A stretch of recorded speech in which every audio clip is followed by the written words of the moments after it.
Someone who's been watching all of this is Darren Beattie. He's a former speechwriter for President Trump. He works now with Revolver News, the website. He says this is part of a familiar plan. In a recent piece, Revolver argued that Democratic operatives, including some who testified during the impeachment proceedings, are adopting the same tactics that U.S. intel agencies use to start so-called color revolutions in places like Ukraine. Darren Beattie joins us tonight to explain. Darren, thanks so much for coming on.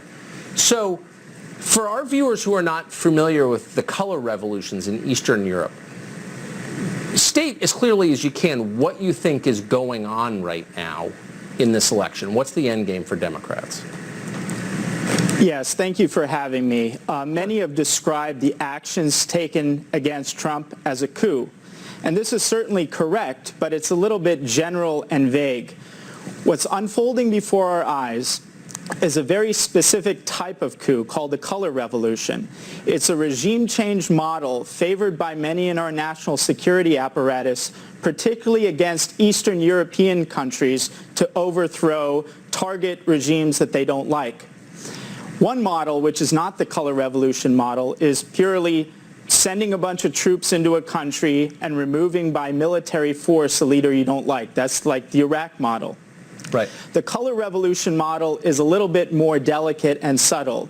It has several characteristics, but the chief characteristics of it is a combination of an engineered contested elections scenario combined with massive mobilized protests, which they call, as a term of art, peaceful protests and acts of civil disobedience. If that sounds familiar, it gets even better. It's not only the same strategies and tactics used against Trump that's used against Eastern European dictators that our national security apparatus doesn't like. It's literally the same people who are color revolution professionals who have a long history of using these same tactics against foreign leaders they don't like to use against democratically elected President Donald Trump. It's the same people using the very same playbook. Now, I'd like to talk about one of the key figures in this operation, a nexus point not only between color revolutions overseas and the color revolution against Trump, but a nexus point between lawfare and mass mobilization and so-called peaceful protests.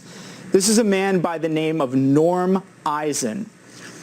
Norm Eisen is a key legal hatchet man, Democrat operative, former Obama ethics czar, believe it or not.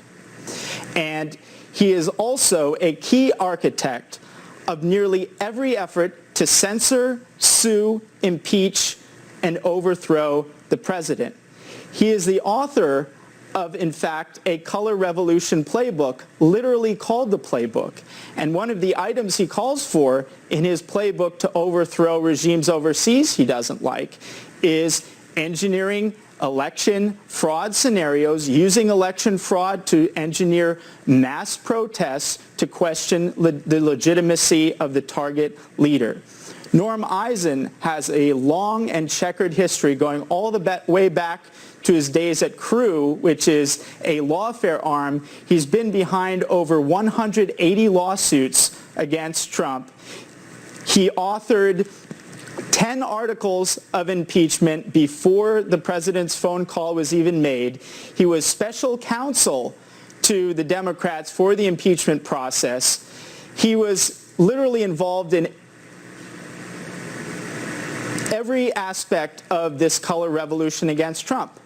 His latest act, and perhaps his greatest act coming up, is to use lawfare in order to overturn the 2020 election using various legal theories, principally his theory about... Norm Eisen. Remember the name. I'm sorry, Darren, we're out of time. I appreciate that. We'll be right back. Thank you.